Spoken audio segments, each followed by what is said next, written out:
Hello and good evening. I'm Callie Diamond. And I'm Jamison Crabtree. Welcome to JAG TV News. We have an NBA All-Star injured and a legendary basketball coach passing away.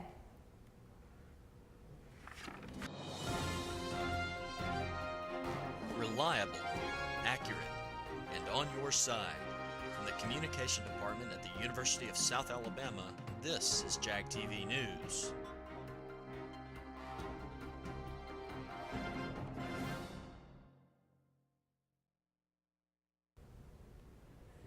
A major development in the Brian Williams scandal.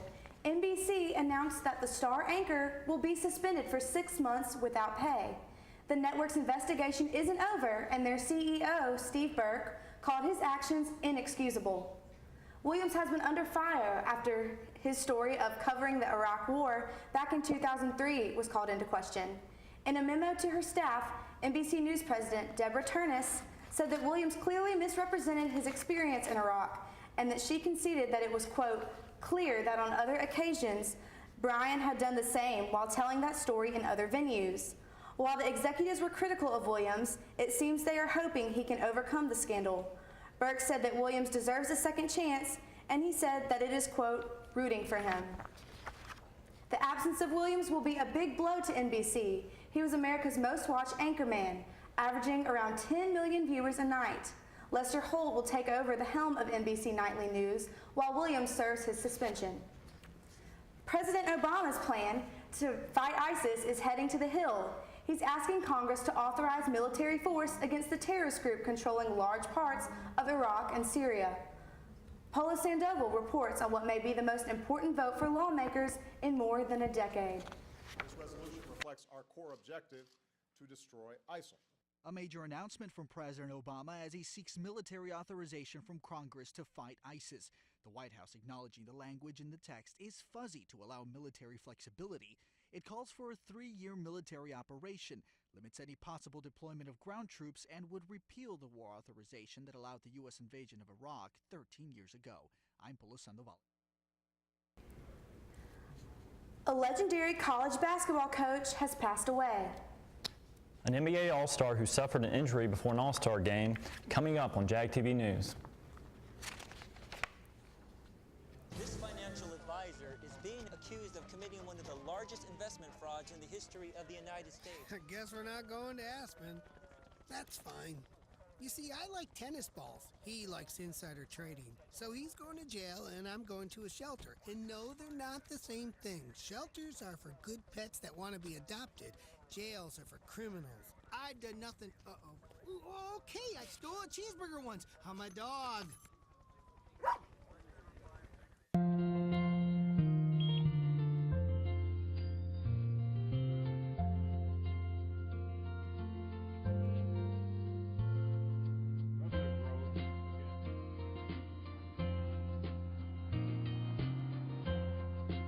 Thank you for feeding my family. Thank you for giving me shelter.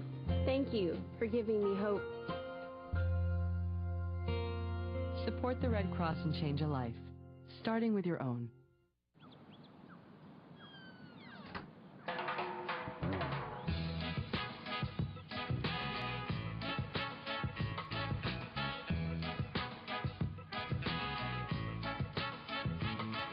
Hands can do incredible things. Now they can even help save a life with hands-only CPR.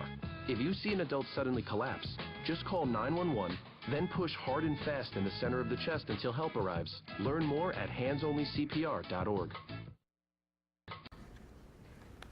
Jerry Tarkanian, the legendary college basketball coach who won the 1990 national championship at UNLV, has died.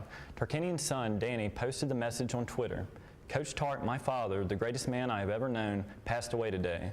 To take his place in heaven, I will miss him every day of my life. ESPN is reporting that Tarkanian was hospitalized on Monday for a respiratory ailment and infection. Tarkanian, known as Tark the Shark, retired in 2002 after 38 seasons of coaching the Running Rebels. He coached UNLV teams from 1973 to 1992. Coach Tark was inducted into the Naismith Memorial Basketball Hall of Fame in 2013. He was 84 years old. Here's the video of the story.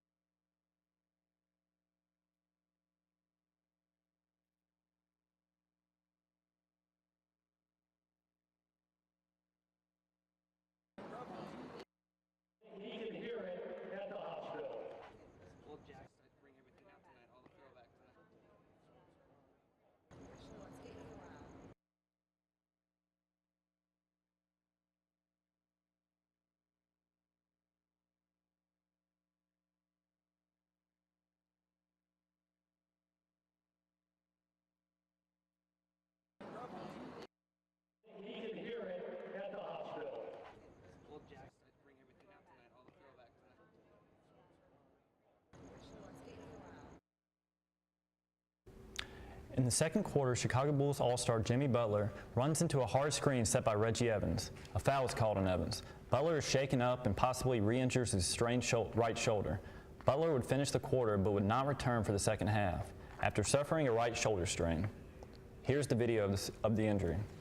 Gabe Evans comes out to set the screen. Gabe checked by Butler.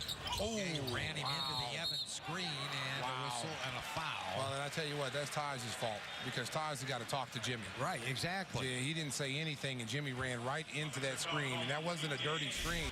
Colliding with Evans and that screen, and it was hard to tell.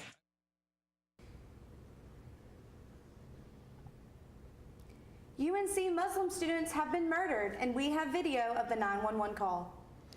An American ISIS hostage was found dead, coming up on JAG TV News.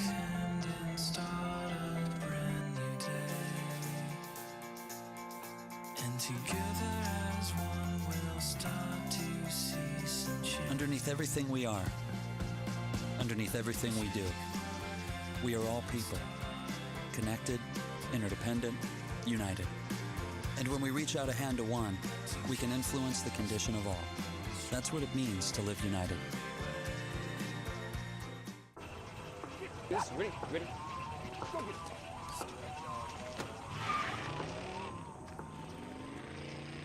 Oh, come on, Randy. Animal shelter, here I come. And no, I'm not crazy or emotionally damaged. That's a stereotype. I just belong to a total loser. I'm a good dog. So if you want a pet, adopt. And if you see Randy, tell him he dropped his wallet.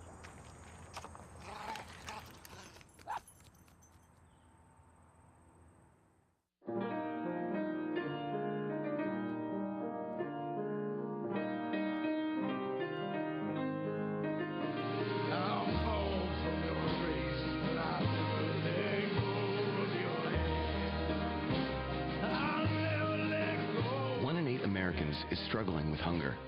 Who's the 1 in 8 in your life? You can help today. Visit feedingamerica.org/1 in 8 to find your local food bank.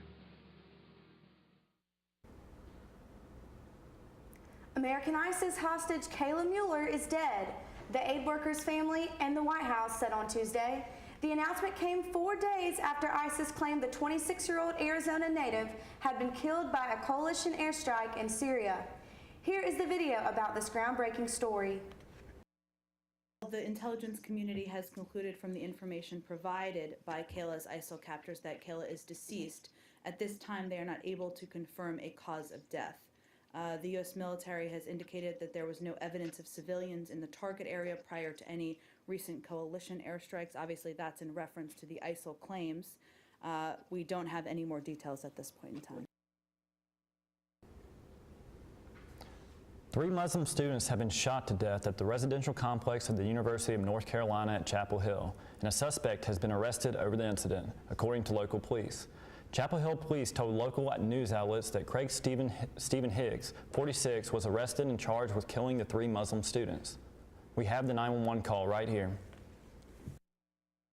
Orange County 911, what's the address of the emergency? I heard about 8 shots go off in an apartment. I don't know the number. About 3 girls, or at least more than 1 girl screaming. And then there was nothing. And then I heard about 3 more shots go off. I heard screams. I heard it right when it was happening. I was walking right by it. All I heard was I was walking, minding my own business. I heard about 8 shots all of a sudden go off. And I hid behind a car. And then I waited and was going to keep walking. And I've never heard gunshots before like that. Do you see where the girls went? No, ma'am, nobody. I didn't see anybody run out of the house. Orange County 911, what's the address of your emergency? Hi there. I'm walking through the Finley Forest apartment complex in Chapel Hill, and I just heard gunshots. I don't know what building it came from, but I heard kids screaming.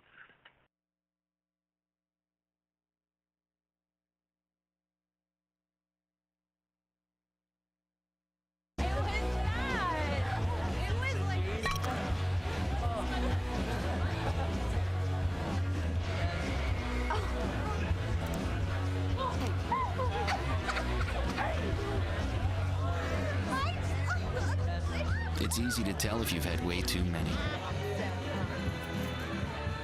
But what if you've had just one too many? Buzz driving is drunk driving.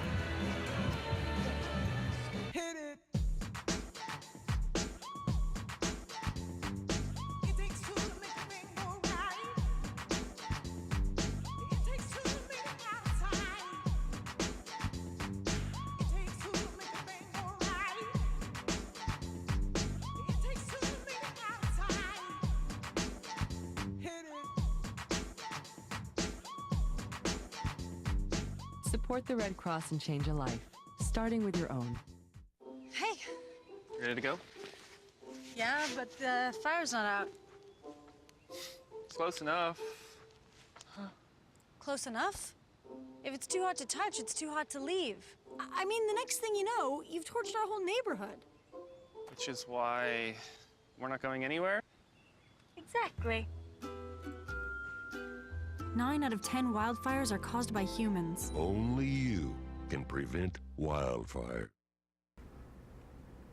Well, that's all for JAG TV News. I'm Callie Diamond. I'm Jamison Crabtree, and we'll see you next time on JAG TV News.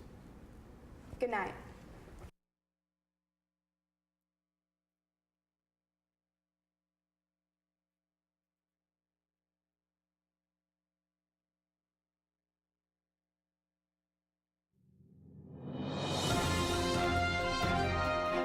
Reliable, accurate, and on your side. From the Communication Department at the University of South Alabama, this is JAG TV News.